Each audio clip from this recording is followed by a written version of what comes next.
L'amateur de vin est souvent associé au viandard qui n'aime rien de mieux qu'une côte de bœuf accompagnée d'un vin rouge ayant du caractère. Mais on peut aussi être bluffé par la cuisine veggie et l'accorder avec un bon vin vegan.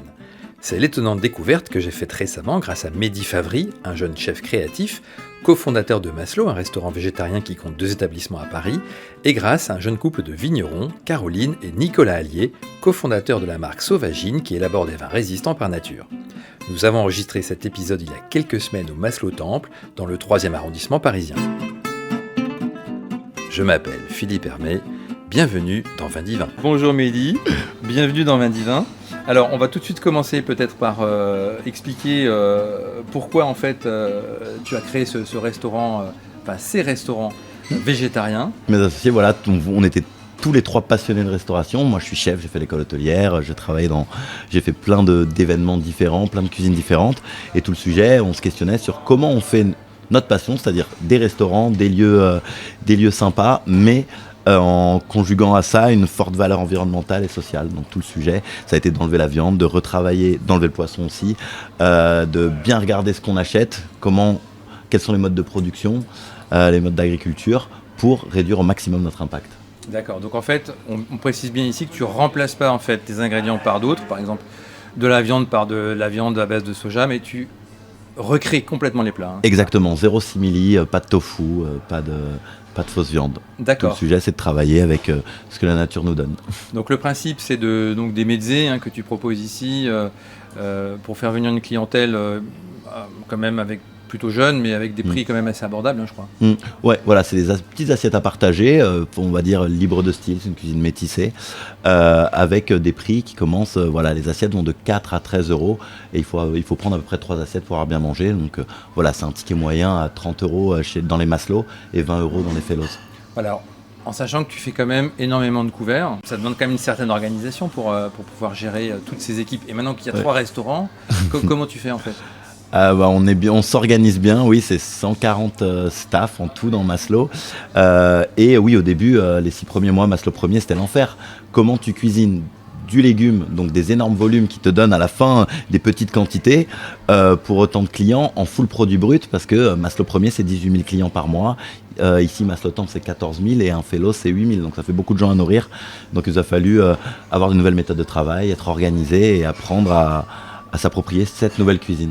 Alors j'ai lu aussi que tu faisais pas mal de fiches techniques, c'est ça, pour tes équipes, pour qu'elles puissent vraiment travailler le produit à la virgule près. Voilà, tout le sujet, c'est de cadrer au maximum, parce que encore une fois, c'est beaucoup de clients, des prix abordables, donc en fait 10 grammes de trop dans une recette, si je mets 10 grammes de trop dans les gnocchis, et en fait à la fin j'ai quand même vendu 5000 gnocchis sur le mois, j'ai perdu pas mal de kilos. D'accord. Et ça permet aussi d'avoir une cuisine la plus régulière possible pour que j'ai pas le don d'ubiquité, donc je peux pas être dans tous les restos en même temps.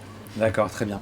Et le principe aussi, c'est effectivement de pouvoir tout utiliser dans le produit, c'est ça ? Donc il y a beaucoup de recyclage, beaucoup de choses de ce type, c'est ça ? Exactement. Par exemple, ici, on a le Graal Bar, c'est le bar du dernier étage, où on fait 100% des cocktails avec des choses qu'on ne valorise pas en cuisine.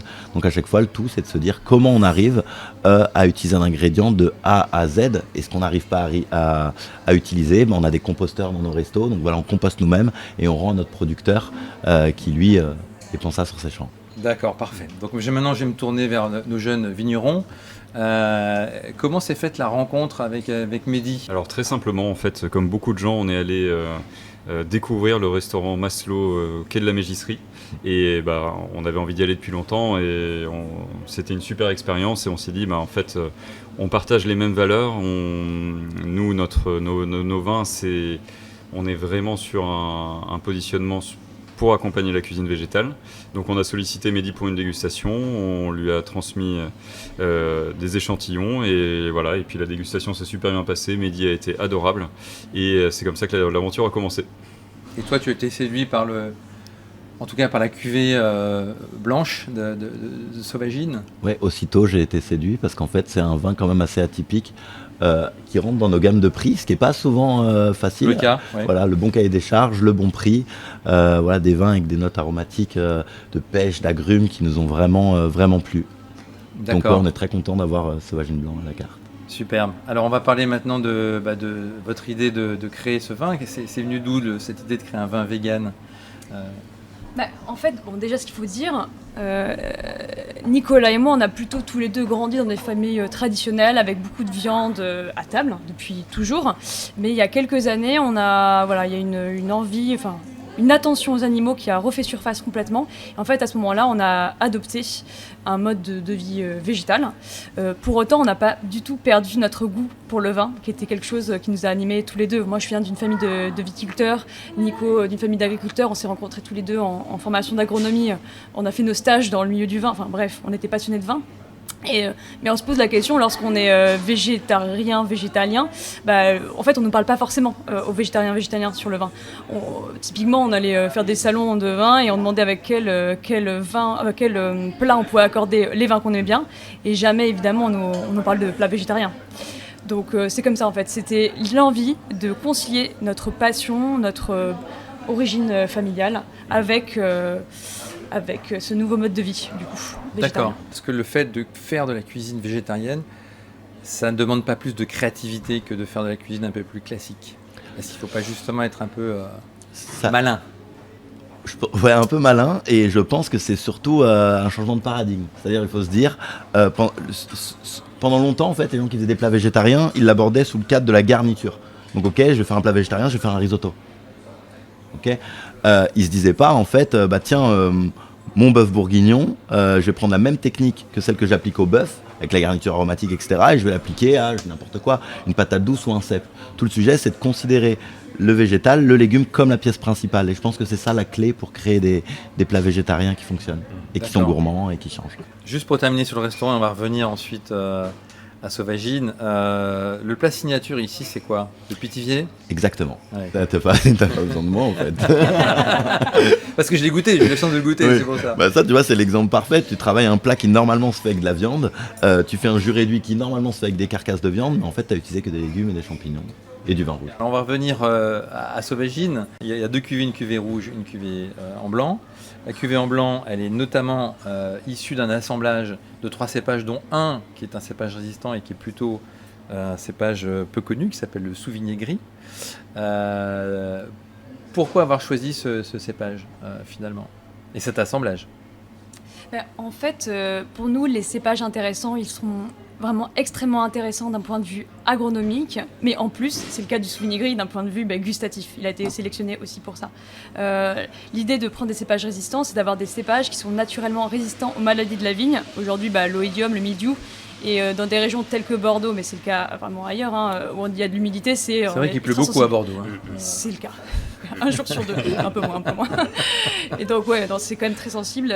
Donc oui, travailler avec ce type de cépage, ça permet de ne pas du tout traiter. Donc ce qui est quand même pour nous hyper intéressant, parce que Sauvagine, c'est le fait de limiter au minimum l'impact sur les animaux et la nature qui entourent nos vignes, et bien sûr dans l'assiette, comme on l'a dit. Voilà, donc ça c'est le premier truc des cépages résistants. Et ils ont aussi l'avantage, pour certains, c'est pas tous, et c'est le cas notamment de ceux qu'on a sélectionnés, de synthétiser moins de sucre. Donc en fait, ils sont aussi plus intéressants avec du réchauffement climatique. D'accord, voilà. Très bien. Et donc c'est un cépage qui a été inventé par des Allemands en 1983, qu'on trouve plutôt d'ailleurs dans les pays du Nord, Pays-Bas, Allemagne. On en trouve un peu en France, notamment dans le Languedoc. Vincent Pugibet avait introduit déjà ce cépage, était l'un des pionniers par rapport à ce cépage. Aujourd'hui, quelle est la proportion en fait dans l'assemblage de Sauvagine blanc Oui, alors Sauvagine blanc, on a 50% de Souvigné gris, 35% de Sauvignon blanc et 15% de Muscadelle. Notre raisonnement, c'était vraiment d'introduire une dose de nouveauté finalement avec ce cépage résistant qui est incroyable mais qui a besoin d'être plus connu et qui peut être un peu désarçonner un petit peu les dégustateurs au début, et en gardant ce savoir-faire bordelais qui est celui de l'assemblage pour essayer vraiment de garder et tirer le meilleur. Donc c'est pour ça que on a gardé ce Sauvignon blanc et la Muscadelle. D'accord, vous avez quand même gardé une petite touche de Bordeaux, c'est ça. Même si vous êtes hors cahier des charges et que c'est un vin de France, de ce fait. D'accord, ouais. Très bien. La première cuvée, elle est sortie il y a quelques mois, puisque c'est des vendanges 2024, hein, c'est ça. Exactement. Là, vous avez vendangé le blanc là, il y a quelques jours ou quelques semaines, sur 2025. Tout à fait. Ça se présente comment, cette année 2025 ? Alors 2025, ça va être un millésime exceptionnel. Alors on pourrait dire ça tous les C'est ans. le chiffre mais 5. Toutes les là, années c'est en vraiment- 5, il est c'est ça.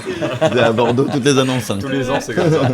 Non, Non, 5 non. en 5, ouais. Alors vraiment, ça va être une année exceptionnelle. Là, tout le monde est en train de le dire parce que les conditions étaient vraiment parfaites à la récolte. On a un super équilibre entre l'acidité, le taux de sucre et des raisins qui sont très beaux avec très peu de mildiou. Donc là pour l'instant ça s'annonce hyper prometteur et on va cette année en plus du blanc et du rouge lancer 2 nouvelles cuvées dont on parlera peut-être après. La première étape, ça a vraiment été, comme Nico l'a dit, c'était de cibler qu'est-ce qu'on voulait, avec quoi on voulait accorder, quoi. Donc on s'est dit l'entrée, ça va être ces légumes verts avec une certaine amertume, et le plat, ça va être plutôt ces accords avec des saveurs umami, champignons. Une fois qu'on avait défini ça c'était le premier point. Là, on a travaillé dans un deuxième temps avec Claire Brachet. Claire, qui est spécialisée dans les accords vin et cuisine végétale et qui a d'ailleurs écrit un guide, le guide Brachet. Elle nous a permis en fait d'identifier les profils organoleptiques et donc souvent les cépages qui y sont associés. Correspondait Qui mieux au plat. correspondaient, voilà, la première étape qu'on a ciblée, D'accord, exactement. d'accord. Et donc vous avez d'abord commencé avec elle à élaborer le blanc, et ensuite vous avez fait le rouge, ou finalement vous avez fait les deux quasiment en même temps, en fonction des différentes combinaisons possibles sur les plats végétariens ou végétaliens. Ouais, on a vraiment pensé les deux en même temps et notre idée c'était au départ de s'intéresser vraiment au cœur du repas, donc l'entrée et le plat. Et ensuite sur les prochaines cuvées, on va suivre la même démarche mais avec l'idée de s'attaquer aux entrées, aux mezzés éventuellement et ensuite au dessert. Voilà, et puis ensuite, progressivement, on va élargir la gamme avec cette idée de couvrir toutes les étapes d'un repas végétal. On va goûter, on va Ouais. goûter cette Carpaccio de ce courgettes. carpaccio de courgettes qui a l'air magnifique. Et là, avec sauvagine blanc, ce qui va être intéressant. Donc, ce qu'on disait sur le bouquet aromatique, on va vraiment avoir au nez ces arômes de pêche qui ressortent, donc vraiment en caractéristique du Sauvigné. Et ensuite, sur le Sauvignon blanc, on a vraiment essayé de travailler les tilleuls, donc de faire ressortir tout ce qui va être univers aromatique des agrumes. Donc on a des notes citronnées qui ressortent bien et qui vont super bien résonner avec la vinaigrette, où on a souvent une pointe de citron comme on a sur ce plat. On a quand même aussi une belle minéralité. Hein. Ouais, c'est un vin qui est assez droit, qui est précis. On a un très bel accord mévin.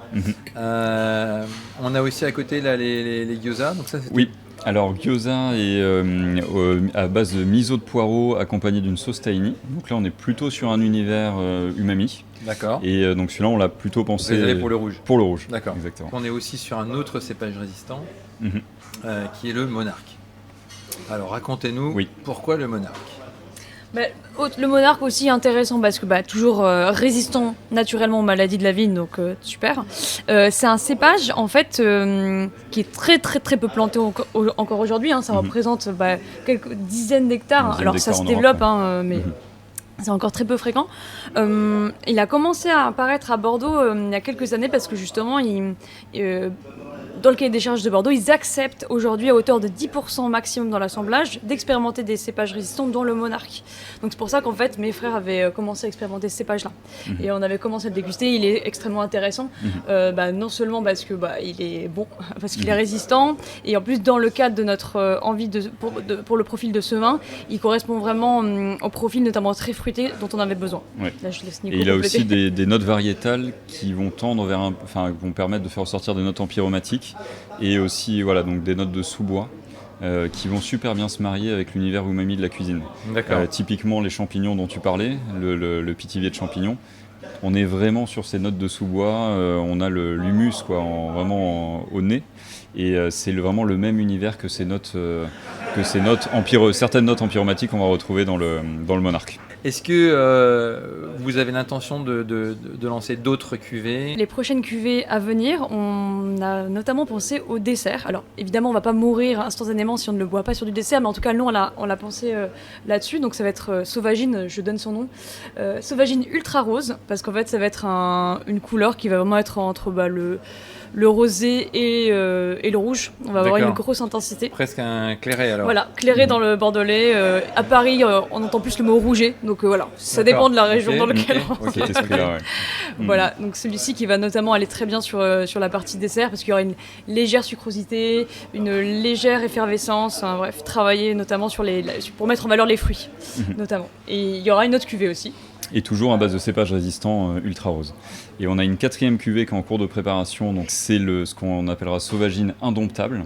Oula, tout un programme. Tout un programme, donc il laisse percevoir des petites choses. Sauvagine rouge, la première cuvée qu'on a lancée, donc c'est un rouge qui était assez fruité, assez peu boisé, peu tannique, parce que justement sur l'umami, il faut éviter l'excès de bois ou de tanin, parce que comme c'est exhausteur de goût, ça prend le pas sur tout le reste.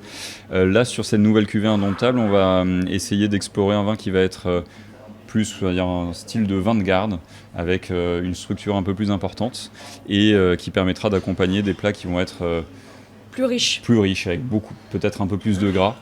Ça fonctionnera bien sur des plats où on a un peu de friture notamment, ce qui se retrouve pas mal sur les cartes des restos végétariens. Très bien. Donc moi je vous propose peut-être qu'on passe à la dégustation du rouge. Avec plaisir. Sauvagine rouge. Donc avant de passer à la dégustation, peut-être un petit mot sur l'assemblage de Sauvagine rouge, puisqu'on a dit il y avait du monarque, mais il n'y a pas que ça évidemment. Exactement, alors on a un assemblage de monarque, de syrah et de cabernet franc. Les cépages sont sur le domaine, cultivés sur le domaine, et la syrah, donc ça va être intéressant, c'est vraiment une syrah bordelaise, quoi. C'est pas une syrah du sud-est, elle est moins confiturée. Et ce qui nous intéressait là-dedans, c'était que ça va nous permettre de faire ressortir les notes plutôt poivrées, les notes un peu épicées en fait de la syrah, sans avoir le côté confituré. Et comme en cuisine végétale, on a souvent des notes épicées dans la plupart des plats, hein, côté exhausteur de goût, et c'est assez fréquent, ça va bien se marier, ça va être très complémentaire. Voilà, et puis le cabernet franc qui va apporter un peu de rondeur, un peu de fruits, un peu de fruits rouges et de gourmandise. Parce que c'est ça, dans la conception en fait de nos vins, avec l'herbe hachée notamment, on a raisonné toujours avec deux logiques d'accord mes vins, soit en travailler en complémentarité, donc dans un univers périphérique qui va aller dans le même sens que le vin, ou travailler par opposition, là où on va chercher l'équilibre justement avec des arômes, des sensations qui sont très opposées au vin. Et On a toujours un bon public qui nous applaudit.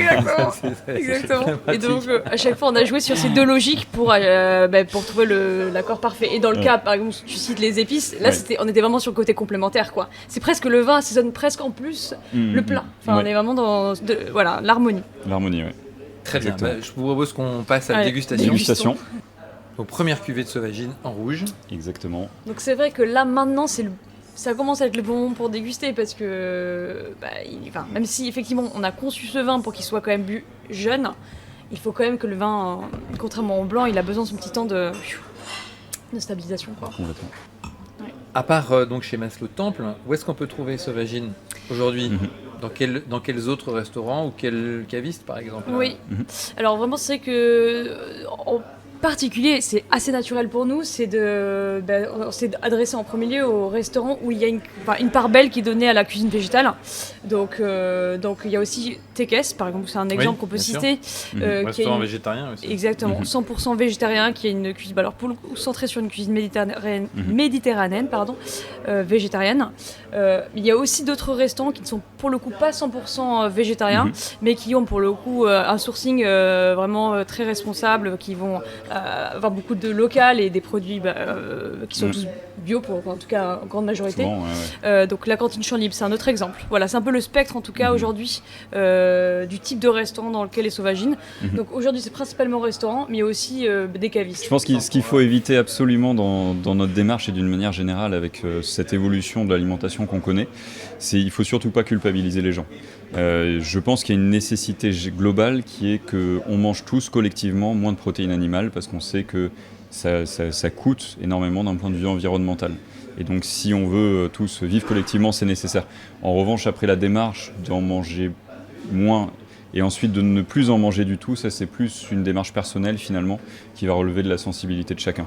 Mais Oui, ça touche tout le monde. C'est un petit peu comme Mehdi qui nous disait tout à l'heure que dans son restaurant, il y a 80% de clients qui ne sont pas végétariens. Ouais. Et pourtant, ils viennent ici découvrir un autre type de carte et un autre type de plat, de savoir-faire.